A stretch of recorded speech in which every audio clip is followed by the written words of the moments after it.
ധന്യനായ ദൈവത്തിൻ്റെ തിരുനാമവും വാഴ്ത്തപ്പെടുമാറാകട്ടെ.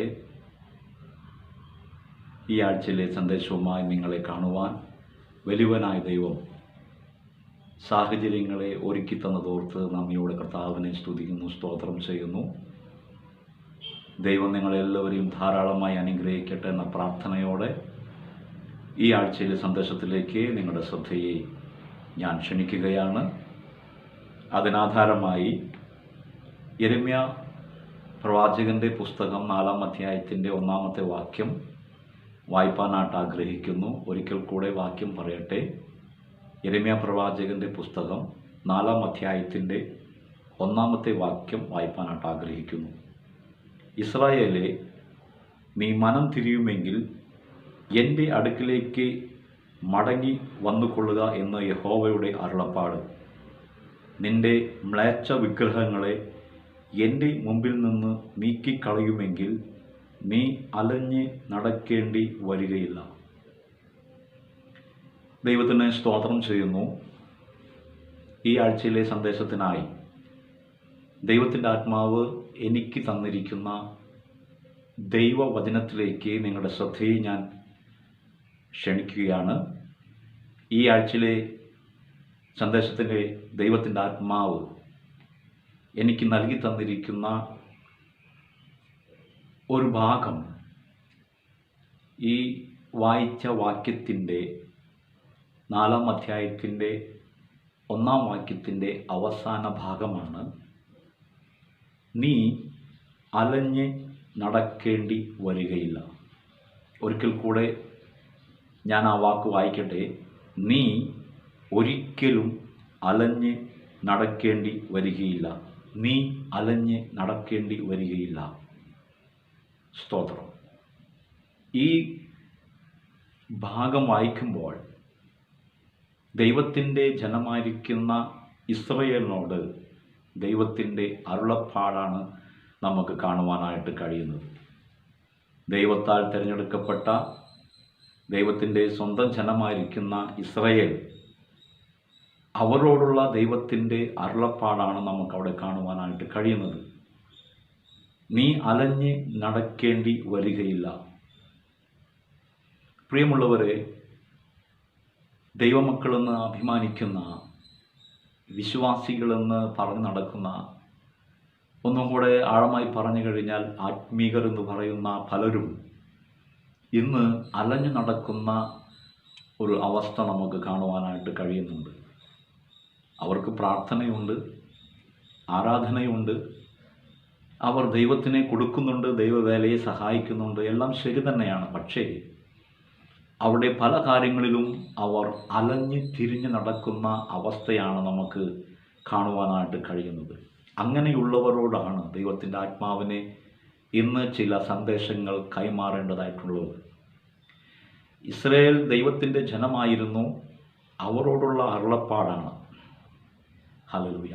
നിങ്ങൾ അലഞ്ഞ് നടക്കേണ്ടി വരികയില്ല. ദൈവജനത്തോടായി ദൈവത്തിൻ്റെ ആത്മാവ് വിളിച്ചു പറയുന്നു, നിങ്ങൾ അലഞ്ഞ് നടക്കേണ്ടി വരികയില്ല. സ്തോത്രം. ഇപ്പോൾ നിങ്ങൾ അലഞ്ഞ് നടക്കുകയാണ്. ഈ അലഞ്ഞ് നടക്കുന്നതിൻ്റെ പിന്നിൽ ഒരു കാരണമുണ്ട് എന്ന് ദൈവത്തിൻ്റെ ആത്മാവ് നമ്മെ ഓർപ്പിച്ച് ഉണർത്തുകയാണ്. പ്രിയമുള്ളവരെ, നമുക്ക് പ്രാർത്ഥനയുണ്ട്, ആരാധനയുണ്ട്, ഉപവാസമുണ്ട്, എല്ലാം ഉണ്ടെങ്കിൽ തന്നെയും നമ്മുടെ അലച്ചിലിൻ്റെ പിന്നിൽ, നമ്മൾ അലഞ്ഞ് തിരിഞ്ഞ് നടക്കുന്നതിൻ്റെ പിന്നിൽ ഒരു കാരണമുണ്ട് എന്ന് ദൈവവചനം വിളിച്ചു പറയുന്നു. നിങ്ങൾ ആരുമായിക്കൊള്ളട്ടെ, ഒരു പക്ഷേ വിശ്വാസിയായിരിക്കാം, അല്ലെങ്കിൽ ദൈവത്തെ ഇപ്പോൾ അറിഞ്ഞ ഒരു വ്യക്തിയായിരിക്കാം, അല്ലെങ്കിൽ ദൈവത്തെ അറിയാത്ത വ്യക്തിയായിരിക്കാം. ഈ സന്ദേശം കേൾക്കുന്ന ആരുമായിക്കൊള്ളട്ടെ, നിങ്ങളുടെ ജീവിതത്തിൽ അലഞ്ഞ് തിരിഞ്ഞ് നടക്കുന്ന ഈ സാഹചര്യത്തിൻ്റെ പിൻപിൽ ഒരു കാരണമുണ്ട് എന്ന് ദൈവത്തിൻ്റെ ആത്മാവ് വിളിച്ചു പറയുന്നു. ആ കാരണത്തെ ഇന്ന് ഞാൻ നിങ്ങൾക്ക് ദൈവവചനത്തിലൂടെ, ദൈവത്തിൻ്റെ ആത്മാവിൻ്റെ ശക്തിയോടെ വെളിപ്പെടുത്തുവാൻ ആഗ്രഹിക്കുന്നു. എത്ര പേർ ഈ വചനം കേട്ട് അതിൻ്റെ ആരംഭഭാഗത്തിൽ പറഞ്ഞിരിക്കുന്നത് പോലെ നീ മനം തിരിയുമെങ്കിൽ ദൈവത്തിൻ്റെ അടുക്കിലേക്ക് മടങ്ങി വരുന്നു എങ്കിൽ ഈ അലച്ചിലിൻ്റെ പിന്നിലുള്ള കാരണങ്ങൾ മനസ്സിലാക്കുകയും നിനക്കിതിൽ നിന്നും ഒരു വലിയ വിടുതൽ പ്രാപിക്കുവാനായിട്ട് കർത്താവ് നിനക്ക് സഹായം ചെയ്യും. ഹല്ലേലൂയ. അപ്പോൾ അലഞ്ഞു തിരിഞ്ഞ് നടക്കുന്നതിൻ്റെ പിന്നിൽ, മുൻപോട്ട് പോകുവാൻ കഴിയാത്തതിൻ്റെ പിന്നിൽ, അലഞ്ഞ് തിരിഞ്ഞു പോകുന്ന അവസ്ഥയുടെ പിന്നിൽ ഒരു കാരണമുണ്ട്. ഹല്ലേലൂയ.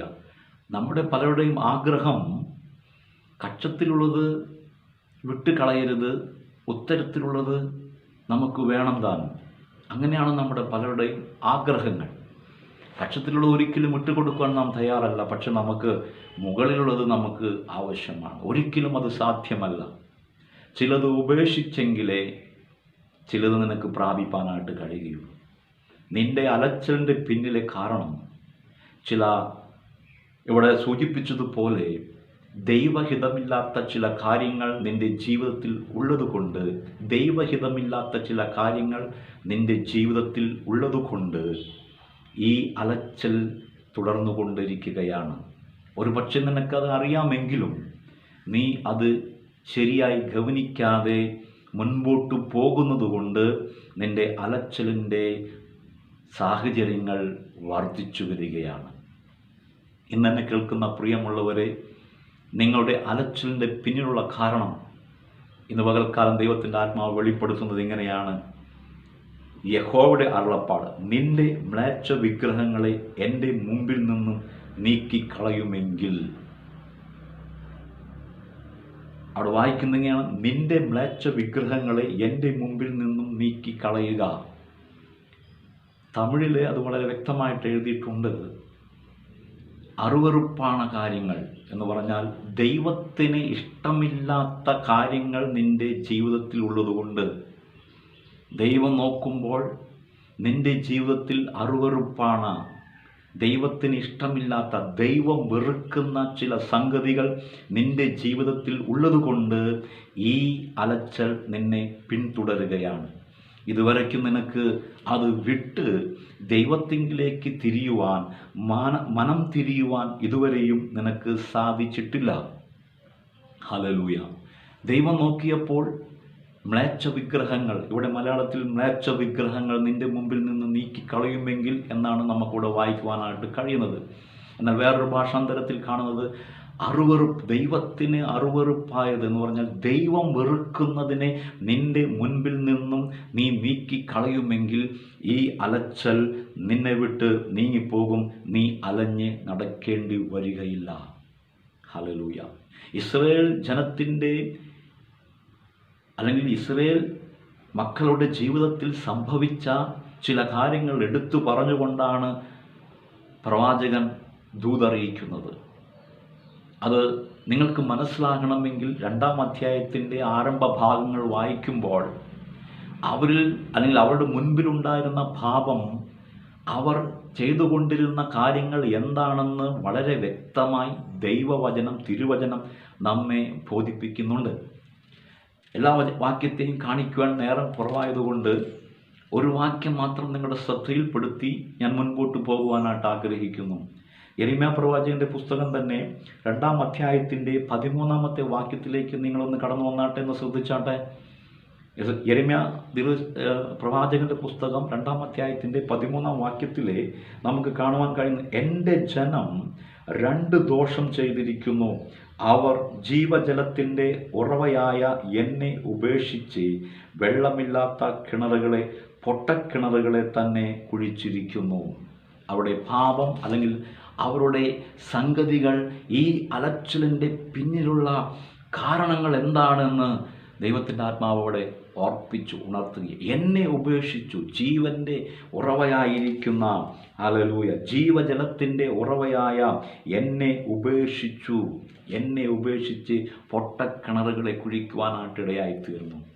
അവിടെ ചൂണ്ടിക്കാണിക്കുന്ന പാപം, അവിടെ ചൂണ്ടിക്കാണിക്കുന്ന സംഗതി, ഇത് നിന്റെ മുമ്പിൽ നിന്ന് നീക്കിക്കളയുമെങ്കിൽ നീ അലഞ്ഞ് നടക്കേണ്ടി വരികയില്ലെന്ന് ദൈവത്തിൻ്റെ ആത്മാവ് ശക്തമായി ആലോചന അറിയിക്കുകയാണ്. എന്നെ കേൾക്കുന്ന പ്രിയമുള്ളവരെ, എന്നെ കേൾക്കുന്ന ദൈവമക്കളെ, എന്നെ കേൾക്കുന്ന പ്രിയപ്പെട്ടവരെ, താഴ്മയോടും സ്നേഹത്തോടും കൂടെ ഈ ആലോചന ഞാൻ നിങ്ങൾക്ക് കൈമാറുകയാണ്.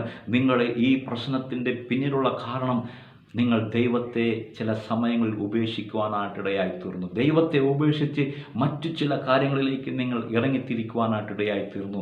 ദൈവത്തിലുള്ള അവിശ്വാസം നിമിത്തമായി നിൻ്റെ ജീവിതത്തിൽ സംഭവിച്ച ഈ പ്രശ്നത്തിൽ നിന്നും പരിഹാരം ലഭിക്കുവാൻ നീ എവിടെ നിന്ന് പോയോ അവിടേക്ക് തിരിച്ചു വരിക എന്നുള്ളതാണ് കർത്താവ് നിന്നെക്കുറിച്ച് ഓർപ്പിച്ച് ഉണർത്തുന്നത്. അവിടെ വായിക്കുന്നതിനാണ്, ഇസ്രായേൽ നീ മനം തിരിയുമെങ്കിൽ എൻ്റെ അടുക്കിലേക്ക് മടങ്ങി വന്നു കൊള്ളുക. നീ എവിടെ നിന്നാണ് പുറപ്പെട്ടു പോയത്, നീ എവിടെ നിന്നാണ് തിരിഞ്ഞു പോയത്, അവിടേക്ക് നീ തിരിച്ചു വരിക. നിൻ്റെ മുൻപിലുള്ള ആ ദൈവം വെറുക്കുന്ന സംഗതികളെ നീ ഉപേക്ഷിച്ച് അതിനെ നിൻ്റെ മുൻപിൽ നിന്നും നീക്കിക്കളഞ്ഞ് ആ പാപപ്രവർത്തികൾ, ആ പാപത്തിൻ്റെതായ സംഗതികളെ നിൻ്റെ ജീവിതത്തിൽ നിന്നും നീ എടുത്തു കളഞ്ഞ് നീക്കിക്കളഞ്ഞ് നീ എവിടെ നിന്ന് പുറപ്പെട്ടു പോയോ, നീ എവിടെ നിന്ന് പിന്തിരിഞ്ഞു പോയോ അവിടേക്ക് കടന്നു വരിക എന്ന് ദൈവത്തിൻ്റെ ആത്മാവ് നിനക്ക് ഇന്ന് ആലോചന പറഞ്ഞു തരികയാണ്. എൻ്റെ അടുക്കിലേക്ക് മടങ്ങി വരിക, എന്നിലേക്ക് മനം തിരിയുക. നീ മനം തിരിഞ്ഞ് എൻ്റെ അടുക്കിലേക്ക് വരിക എന്നുള്ളതാണ് ദൈവത്തിൻ്റെ ആത്മാവിനെ ഓർപ്പിക്കാനുള്ളത്. സ്തോത്രം. പ്രിയമുള്ളവരെ, എന്നെ കേൾക്കുന്ന പ്രിയപ്പെട്ടവരെ, ഹല്ലേലൂയ. സ്നേഹത്തിൻ്റെ ഭാഷയിൽ ഞാൻ നിങ്ങൾക്ക് ദൈവത്തിൻ്റെ ആലോചന കൈമാറട്ടെ. നിങ്ങളുടെ മുമ്പിലുള്ള മ്ലേച്ഛകരമായ കാര്യങ്ങളെ നിങ്ങൾ ഉപേക്ഷിക്കുമെങ്കിൽ അതിൽ ഒരു മാറ്റവുമില്ല. സ്തോത്രം. ഹല്ലേലൂയ. ഒരു കടൽ അളവ് ദൈവത്തിന് ഇഷ്ടമില്ലാത്തത് നിങ്ങളുടെ ജീവിതത്തിൽ ഇരിക്കുവാൻ പാടില്ല. അങ്ങനെയാണെങ്കിൽ നിങ്ങൾ അലഞ്ഞ് തിരിഞ്ഞു പോകേണ്ടി വരും. ജീവിതത്തിൽ മുന്നേറുവാൻ കഴിയാതെ വണ്ണം നിങ്ങൾ ഭാരപ്പെട്ട് വ്യസനപ്പെട്ട് സമാധാനമില്ലാത്ത അവസ്ഥയിലൂടെ കടന്നു പോകേണ്ട സാഹചര്യങ്ങൾ കടന്നു വരും. അതിന് പകരം ഇന്ന് നിൻ്റെ മുൻപിൽ ഇരിക്കുന്ന ദൈവഹിതമില്ലാത്ത കാര്യങ്ങൾ, ദൈവം വെറുക്കുന്നതേ ഉപേക്ഷിക്കുവാൻ തയ്യാറാണെങ്കിൽ, വചനം ശക്തമായി വിളിച്ചു പറയുന്നു. പ്രാർത്ഥനയുണ്ട്, പ്രവചനങ്ങളുണ്ട്, പ്രവാചകന്മാരുണ്ട്. ദൈവവചനം കേൾക്കുന്നതിൽ കുറവില്ല. പക്ഷേ വിടേണ്ട കാര്യം ഇതുവരെയും നീ വിട്ടിട്ടില്ല. നിൻ്റെ മുമ്പിൽ നിന്നും നീക്കിക്കളയേണ്ട കാര്യങ്ങൾ ദൈവം നോക്കുമ്പോൾ നിൻ്റെ ജീവിതത്തിലുള്ള ചില കാര്യങ്ങൾ ഇനിയും വിട്ടുകളഞ്ഞിട്ടില്ല. വളരെ വേദനയോടെ ദൈവത്തിൻ്റെ ആത്മാവ് നിങ്ങൾക്ക് ആലോചന കൈമാറുകയാണ്. നിൻ്റെ അലച്ചിൻ്റെ പിന്നിലെ കാരണം, സ്തോത്രം, നിൻ്റെ മുമ്പിൽ നിന്നുള്ള മ്ലേച്ഛകരമായ കാര്യങ്ങൾ. സ്തോത്രം. അത് നീ നീക്കിക്കളയണം. അത് നീയാണ് നീക്കിക്കളയേണ്ടത്. അത് നീയാണ് അതിനെ ഉപേക്ഷിക്കേണ്ടത്. വേണ്ട എന്ന് പറഞ്ഞ് അതിനെ തള്ളിക്കളയേണ്ടത് നീയാണ്. ആമേൻ. അങ്ങനെ നിൻ്റെ ജീവിതത്തിൽ സംഭവിക്കുമ്പോൾ നീ അലഞ്ഞ് നടക്കേണ്ടി വരികയില്ല. ദൈവം നിനക്കൊരു മുന്നേറ്റത്തെ തരും. നിൻ്റെ പ്രശ്നത്തിനൊരു പരിഹാരം ലഭിക്കും. നിൻ്റെ ജീവിതത്തിൽ സമാധാനം കടന്നു വരും. എന്തുകൊണ്ട് ജീവിതത്തിൽ സമാധാനമില്ല എന്ന് നീ ചോദിക്കുന്ന ചോദ്യത്തിന് ഉത്തരമായി ഞാൻ മറുപടി പറയട്ടെ. നിൻ്റെ മുമ്പിൽ നിന്നും നീക്കിക്കളയേണ്ടതിനെ നീക്കിക്കളയുക. മ്ലേച്ഛകരമായത്, വെറുക്കുന്ന, ദൈവം വെറുക്കുന്ന സംഗതികൾ, ഹല്ലേലൂയ, ഒരുപക്ഷെ നീ അത് കാര്യമായി ചിന്തിച്ചിട്ടില്ലായിരിക്കാം. എന്നാൽ ഇന്ന് ചിന്തിക്കണം, കാര്യമായി തന്നെ ചിന്തിക്കണം. നിൻ്റെ മുമ്പിൽ നിന്നും നീക്കിക്കളയേണ്ട വെറുപ്പ്, ദൈവം വെറുക്കുന്ന കാര്യങ്ങൾ നീ മാറ്റിക്കളഞ്ഞേ പറ്റൂ. അത് ഉപേക്ഷിച്ചേ പറ്റൂ. തള്ളിക്കളഞ്ഞേ പറ്റൂ. അത് തള്ളിക്കളഞ്ഞ് ഉപേക്ഷിച്ച് നീ എന്ത് ചെയ്യണം? എവിടെ നിന്ന് പിന്മാറിപ്പോയോ അവിടേക്ക് തിരിച്ചു വരണം. ദൈവത്തിങ്കിലേക്ക് തിരിച്ചു വരണം. നീ മനം തിരിയുമെങ്കിൽ എൻ്റെ അടുക്കിലേക്ക് മടങ്ങി കൊള്ളുക എന്ന് യഹോവയുടെ അരുളപ്പാട്. യഹോവയിലേക്ക് നിങ്ങൾ മടങ്ങി വരണം. നിങ്ങൾ യഹോവയെ ഉപേക്ഷിച്ചു. ജീവൻ്റെ ഉറവയായ യഹോവയെ ഉപേക്ഷിച്ച് പൊട്ടക്കിണറുകളിൽ കുഴിച്ച നിങ്ങൾ എന്നെ ഉപേക്ഷിച്ചെങ്കിൽ നിങ്ങൾ എവിടെ നിന്ന് എന്നെ അവിടേക്ക് നിങ്ങൾ തിരിച്ചു വന്നേ പറ്റൂ. തിരിച്ചു വരുന്നതിന് മുൻപ് ഉപേക്ഷിക്കേണ്ടതിനെ, ഹല്ലേലൂയ, നിൻ്റെ ജീവിതത്തിൽ മാറ്റേണ്ടതിനെ, ദൈവം വെറുക്കേണ്ട മ്ലേച്ഛകരമായ കാര്യങ്ങളെ നിങ്ങൾ വെറുത്ത് അതിനെ തള്ളിവിട്ട് വേണ്ട എന്ന് നിങ്ങളൊരു തീരുമാനമെടുത്തുകൊണ്ട് ദൈവത്തിങ്കിലേക്ക് തിരിയുമെങ്കിൽ ഒരിക്കലും അലയേണ്ട ആവശ്യം വരികയില്ല. അലഞ്ഞ് തിരിഞ്ഞ് പോകേണ്ട ആവശ്യമില്ല. ദൈവം നിനക്കൊരു മുന്നേറ്റത്തെയും ഒരു അനുഗ്രഹത്തെയും ഒരു ഉയർച്ചയെയും തരുമെന്ന് പരിശുദ്ധാത്മാവിൽ ഞാൻ നിങ്ങൾക്ക് ആലോചന കൈമാറുകയാണ്. അതേ പ്രിയപ്പെട്ടവരെ, ഒരുപക്ഷെ നീ ഒരു വിശ്വാസിയായിരിക്കാം, 10, 15, 20 വർഷം പഴക്കമുള്ള ഒരു വിശ്വാസിയായിരിക്കാം. പക്ഷെ ജീവിതത്തിൽ അലച്ചിലാണ്, സമാധാനമില്ലാത്ത ഒരു സാഹചര്യത്തിലൂടെ കടന്നു പോകുന്നുവെങ്കിൽ ഇന്ന് നിൻ്റെ ജീവിതത്തിലെ ദൈവം വെറുക്കുന്നതിൻ്റെ മുൻപിൽ നിന്ന് നീ നീക്കിക്കളയുക, നിൻ്റെ ജീവിതത്തിൽ നിന്ന് മാറ്റിക്കളയുക. ഒരു അനുഗ്രഹം, ഒരു ഉയർച്ച, നിൻ്റെ ഈ അലച്ചിലിന് ഒരു വ്യത്യാസം സംഭവിക്കുക തന്നെ ചെയ്യും. ഒരു മുന്നേറ്റം നിനക്കുണ്ടാകും എന്ന് യേശുവിൻ്റെ നാമത്തിൽ ഞാൻ പ്രഖ്യാപിക്കുകയാണ്. കണ്ണുകളടയ്ക്കാൻ നമുക്ക് പ്രാർത്ഥിക്കാം. കേൾക്കപ്പെട്ട തിരുവചനത്തിൻ്റെ മുൻപാകെ നമ്മൾ ഏൽപ്പിച്ചു കൊടുക്കാം. യേശുവിൻ്റെ നാമത്തിൽ ഒരു സമർപ്പണ ബോധത്തോടെ, ഒരു തീരുമാനത്തോടെ, കർത്താവെ അങ്ങ് വെറുക്കുന്നത് എൻ്റെ ജീവിതത്തിൽ നിന്ന് മാറ്റിക്കളയുവാൻ, എൻ്റെ പാപങ്ങൾ കർത്താവെ, എൻ്റെ ജീവിതത്തിലിരിക്കുന്ന കർത്താവ് ചില പാപവശങ്ങൾ, അങ്ങേ ചില സമയങ്ങൾ ഉപേക്ഷിച്ച ചില സന്ദർഭങ്ങൾ എൻ്റെ ജീവിതത്തിൽ കടന്നു വന്നിട്ടുണ്ട്. എന്നോട് ക്ഷമിക്കണമേ, ഞാൻ മനം തിരിയുന്നു, ഞാൻ കർത്താവ് അങ്ങയുടെ അടുക്കിലേക്ക് കടന്നു വരുന്ന എന്ന പ്രാർത്ഥനയോടെ ദൈവസന്നിധിയിൽ ഏൽപ്പിച്ചു കൊടുത്താട്ടെ. ഞാൻ പ്രാർത്ഥിക്കുമ്പോൾ, നിങ്ങൾക്ക് വേണ്ടി പ്രാർത്ഥിക്കുമ്പോൾ നിങ്ങളും എന്നോട് കൂടെ ചേർന്ന് പ്രാർത്ഥിച്ചാട്ടെ. ഇന്ന് നിൻ്റെ ജീവിതത്തിൽ ഒരു വെളിച്ചം കടന്നു വരും, ഒരു മുന്നേറ്റം, ഒരു സമാധാനത്തെ എൻ്റെ കർത്താവ് നൽകി തരാൻ പോവുകയാണ്. നമുക്ക് പ്രാർത്ഥിക്കാം. പരിശുദ്ധനായ ദൈവമേ, സ്വർഗീയ പിതാവേ, ഈ വചനം വെച്ച് നിൻ്റെ മക്കളെ അനുഗ്രഹിച്ച് പ്രാർത്ഥിക്കുന്നു. അവരുടെ ജീവിതത്തിൽ കർത്താവ് മാറ്റേണ്ട കാര്യങ്ങൾ, കർത്താവ് ഒരു കാലത്തിൽ അങ്ങേ ആരാധിച്ചു കൊണ്ടിരുന്ന കർത്താവ് പ്രിയപ്പെട്ടവർ ചില സന്ദർഭങ്ങൾ, ചില സാഹചര്യങ്ങൾ നിമിത്തമായി അങ്ങയെ ഉപേക്ഷിച്ച് പൊട്ടക്കിണറുകളെ കുഴിക്കുവാനിടയായി തീർന്നല്ലോ. ഇന്ന് കർത്താവ് ദൈവത്തിൻ്റെ ആത്മാവ് ശക്തമായി അവരോട് ബാധിച്ചു കൊണ്ടിരിക്കുകയാണ്. യേശുവിൻ്റെ നാമത്തിൽ വിടേണ്ട കാര്യങ്ങളെ, ഉപേക്ഷിക്കേണ്ട കാര്യങ്ങളെ, നീക്കേണ്ട കാര്യങ്ങളെ, കർത്താവ് വെറുക്കുന്ന കാര്യങ്ങളെ തള്ളിവിട്ട് വെറുത്ത് ഉപേക്ഷിച്ച് അങ്ങയിലേക്ക് മടങ്ങി വരുവാൻ കർത്താവ് കൃപ ചെയ്യുമാറാകണമെന്ന് പ്രാർത്ഥിക്കുന്നു. ഈ സന്ദേശത്തെ കേൾക്കുന്ന ഓരോ വ്യക്തി ജീവിതങ്ങളുടെ ഉള്ളത്തിൽ ഇപ്പോൾ തന്നെ ദൈവിക സ്പർശനം ഉണ്ടാകട്ടെ എന്ന് പ്രാർത്ഥിക്കുകയാണ്. വെളിച്ചം വീശട്ടെ കർത്താവേ, അലച്ചൽ മാറ്റി കർത്താവേ, പുതുവഴികളെ തുറക്കുമാറാകണമെന്ന് യേശുവിൻ്റെ നാമത്തിൽ കൽപ്പിക്കുകയാണ് കർത്താവേ. അവിടുന്ന് അങ്ങനെ ചെയ്തതിനായി സ്തോത്രം. യേശു ക്രിസ്തുവിൻ്റെ നാമത്തിൽ തന്നെ ആമേൻ. ദൈവം നിങ്ങളുടെ അലച്ചൽ മാറ്റും. ദൈവം വെറുക്കുന്നതിനെ ഉപേക്ഷിക്കുക, ദൈവ പാദപീഠത്തിലേക്ക് മടങ്ങി വരിക. ദൈവം നിങ്ങളെ അനുഗ്രഹിക്കട്ടെ.